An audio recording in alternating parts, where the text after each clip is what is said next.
రాజన్న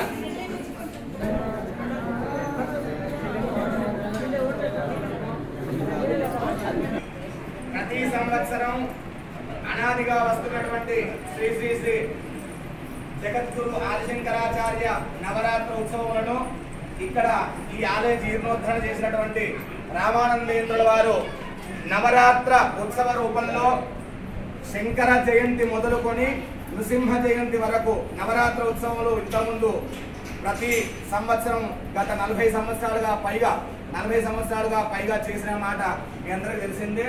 గత 3 సంవత్సరాల నుంచి ఆ నవరాత్రులను పక్షోత్సవాలుగా అంటే ప్రతిపద నుంచి వైశాఖ శుద్ధ ప్రతిపద నుంచి పంచమి వరకు స్వామివారి జయంతి ఉత్సవాలు, ఆ వైశాఖ శుద్ధ పంచమి నుంచి యథాప్రకారంగా ఆ చతుర్దశి వరకు నృసింహ జయంతి వరకు నవరాత్ర ఉత్సవాలు అంటే 15 రోజులు ఈ ఉత్సవాలు మనం జరుపుకుంటున్నాం.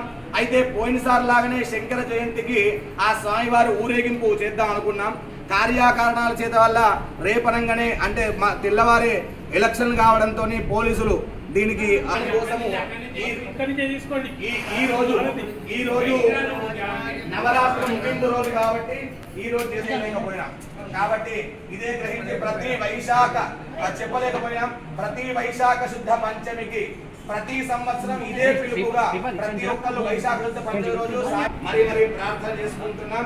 ప్రతి ఒక్కరు కూడా ప్రతి సంవత్సరం వైశాఖ శుద్ధ ప్రతిపద నుంచి చతుర్దశి వరకు ఈ యొక్క శంకర జయంతి ఉత్సవాలలో పాల్గొనవలసిందిగా మరి సవినయంగా శంకరాచార్య భగవాన్